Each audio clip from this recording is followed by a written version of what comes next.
où le président a des points précis dans la Constitution qu'il vaudrait modifier? Si oui, lesquels? Écoutez, moi je suis toujours conduit par un seul leitmotiv, c'est le salut du peuple, c'est pour moi la loi suprême. Lorsque j'évoque des modifications que je juge utiles pour la bonne marche de la nation, du pays, je me préoccupe très peu de la polémique. Je n'y regarde même pas. Parce qu'évidemment, il y a toujours des petits malins qui vont essayer de détourner mes propos et essayer de les amener dans une polémique inutile. Je n'ai jamais dit que je veux changer la Constitution pour rajouter le nombre de mandats présidentiels ou d'années. Non. D'abord, ce sont des dispositions inamovibles. Pour les changer, il faut retourner auprès du peuple souverain primaire.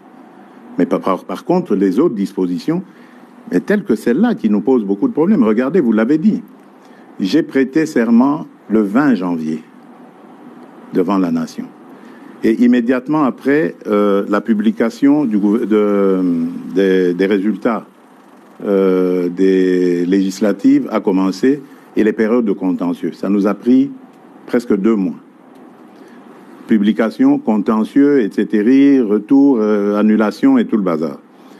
Puis ensuite, les députés provinciaux et les communes. Cette fois-ci, on a eu les conseillers communaux et tout ça. Et tout avec son lot de contestations, voilà. Donc, en peu de temps, ça nous a pris, je ne sais combien de temps. Le gouvernement, pour le faire, on a mis 1 mois. Normalement, la première ministre et moi, le temps de la nommer et puis de discuter.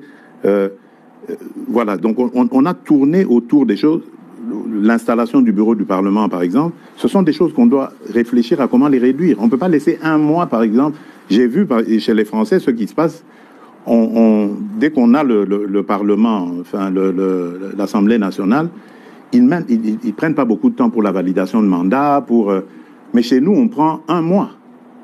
Alors que les sujets à traiter pendant cette période ne sont pas nombreux. Il y a juste la validation de mandat que le bureau a et l'installation du bureau définitif. Mais pourquoi ça doit prendre 1 mois? Ça peut se faire en 2 jours. Ce sont des choses comme ça qu'il faut revoir, réduire, etc. Autre chose, par exemple, qui me motivait à vouloir ce changement de constitution, enfin des modifications dans la constitution, c'est la désignation des gouverneurs. Je trouve que la désignation des gouverneurs aujourd'hui fragilise nos provinces.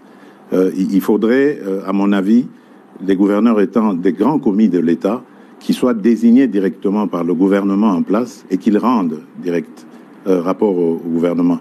Les sanctions, on peut imaginer comment les prendre en cas de dérapage, mais lorsqu'on laisse à la vindicte des parlementaires provinciaux, des députés provinciaux, la gestion comme ça des gouverneurs, moi je crois qu'on a un problème encore de culture politique au Congo.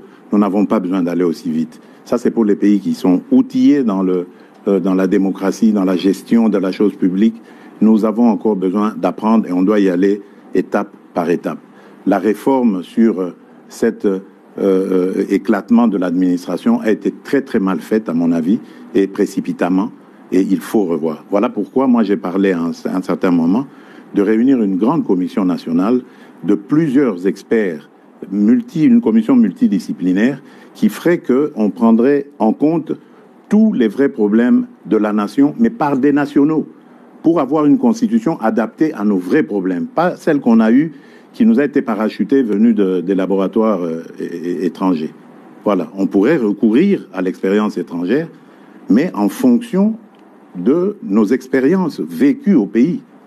Aujourd'hui, moi je suis désolé, mais notre pays s'éclate de plus en plus à cause de toutes ces élections provinciales et autres qui radicalisent le tribalisme, le clanisme. Aujourd'hui, vous allez, par exemple, je prends le cas de l'ex-Grand Katanga, mais vous trouverez quelqu'un, par exemple, qui a vécu à Lubumbashi, mais parce qu'il est originaire du Lualaba, on lui conteste le fait de pouvoir aspirer à quoi que ce soit à Lubumbashi. soi-disant parce qu'il y a eu découpage et que maintenant sa place est au Lualaba. Mais qu'est-ce que ça veut dire? Le pays va volo, là. Donc on doit faire attention. Je veux bien démembrer les choses, je veux bien rapprocher l'administration le plus près possible des administrés, mais attention, je tiens à l'unité de la nation. J'en suis garant. Monsieur le Président, nous abordons maintenant